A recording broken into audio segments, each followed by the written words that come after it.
Hello and welcome. My name is Abby. I am founder of Awakening Dreams Community, where we discuss all things spirituality, wellness, and self-development. And today I would just love to share a little bit of wisdom about my journey and what I've been kind of uncovering and discovering along the way. So I have recently just finished doing a course which is all about building a conscious online business.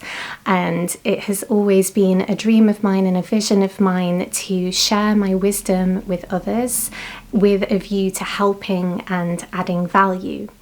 And with that can come so many different layers and levels. It has been a real process to try and get to this point. I'm being very careful with my language. Try is not a good word.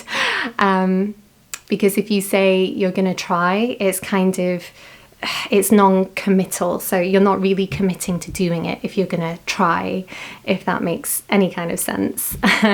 There's a few out there, and it's funny because once you start becoming aware of it and pick yourself up on it, as soon as you start having that process of awareness, it's incredible how your mindset can shift so easily and so quickly.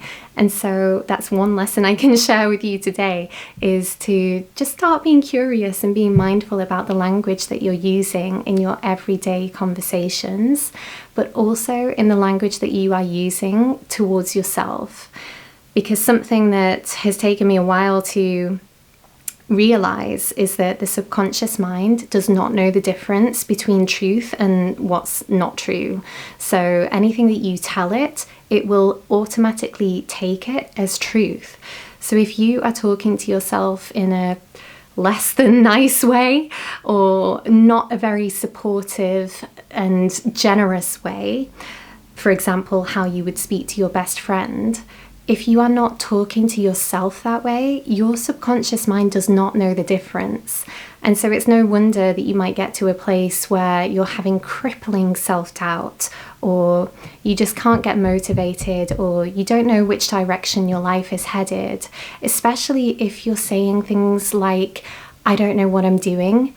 If you're saying that to yourself repeatedly, your subconscious will be absorbing that, and then it will be showing you the evidence in the outside world to aid that belief that you don't know what you're doing.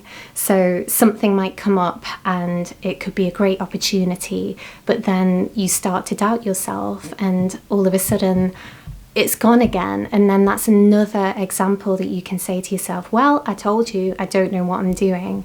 That's just one very vague example, but I hope that that makes sense in some kind of way. It's something that I have really had to dig deep about and to do a lot of work on, because another thing that I've come to realize is that a lot of our beliefs, we actually lay the foundations for our belief systems from childhood. So it becomes tricky when you don't even know where a belief has come from, or to add another layer, you don't even realize that you have a certain belief. And that's why I'm always a big advocate for questioning and journaling and meditating. These are just 3 really useful ways to help you do the digging, to get rid of all the layers that have covered and buried up these beliefs, so that you can uncover them, you can see them, you can give them the light, and then you can actively choose to let them go, and then importantly replace them with something more empowering. For example, I am figuring it out as I go. When I take charge, I win, and through action, I am finding my way. That is such a much more empowering thought to be actively telling yourself, rather than staying stuck in doubt and fear and this really lower vibrational energy of saying, I don't know what I'm doing, which I know it's so tempting, but if there's anything I've learned recently, it's that the more you take action, the more the answers will come to you. And I think we are so programmed to think that failure is a bad thing, that if we do something wrong, it's going to be the end of the world. We're never going to recover from it. It's going to be awful. Ego can give you those beliefs, and I am here to tell you that is simply not true. Simply not true. It has been so documented. So many successful people say this phrase, and I'm going to tell you it now in case you need to hear it again, in case you haven't heard it again, that success comes from failure. Because without failing, you don't know what works. Without failing or making mistakes and allowing yourself to do that, you will never know how you can get there and what is going to work for you and help you to grow.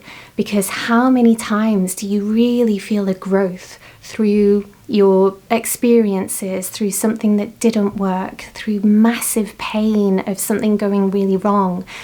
Did it, it might have left you crumbled for a bit, but chances are you really made some decisions because of that, and you really fast-tracked your growth because you were able to see what didn't work and see what not to do, which takes you closer to the path of knowing what to do.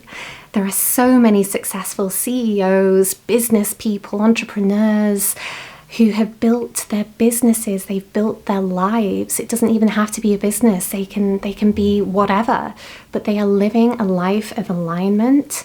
They are abundant. They are living a life in a higher vibrational state because they have gone through the pain of failure. And I warmly encourage you that no matter where you are on your journey right now, failure is not a bad thing. Failure is essential. So please begin to reframe it for yourself. And I'm not saying to deliberately go out and look for failure and things to go wrong. That isn't what I mean. What I mean is just really start to feel into and question and tap into what your soul is trying to guide you towards doing and who it's trying to guide you towards being. And then take action, knock on doors, make a plan, talk it out with someone you trust, surround yourself with people who are living a life that you would love to live, and make sure that you are taking action daily. It does not have to be perfect. Perfection, what is perfect? Can anybody actually define or give me a definition of what perfect actually means or looks like? Because I don't think it exists. I really don't think it exists anywhere except up here. And I would again just warmly invite you to really tap into the questioning of, who did I come here to be? If I could do anything and if I could give value to others, what would that be? How would that look? How would I feel? And really start tapping into that place and embracing failure as an asset and not a setback. It only becomes a setback if you allow it to be. And it becomes an asset if you make a choice and you say to yourself, right, what have I learned from this? How can I move forwards with the knowledge and the wisdom that I have now? Could I maybe share my experience with others and share my story in order to help them grow too? How rewarding would that be? How incredible would that feeling be?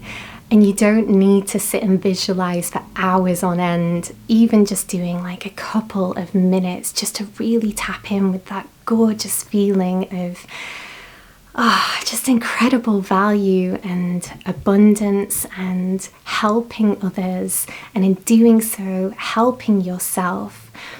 I really encourage you to try that for yourself, because I am recognizing that the more that I'm doing that, the more I'm finding my flow, and I'm really, really figuring it all out as I go.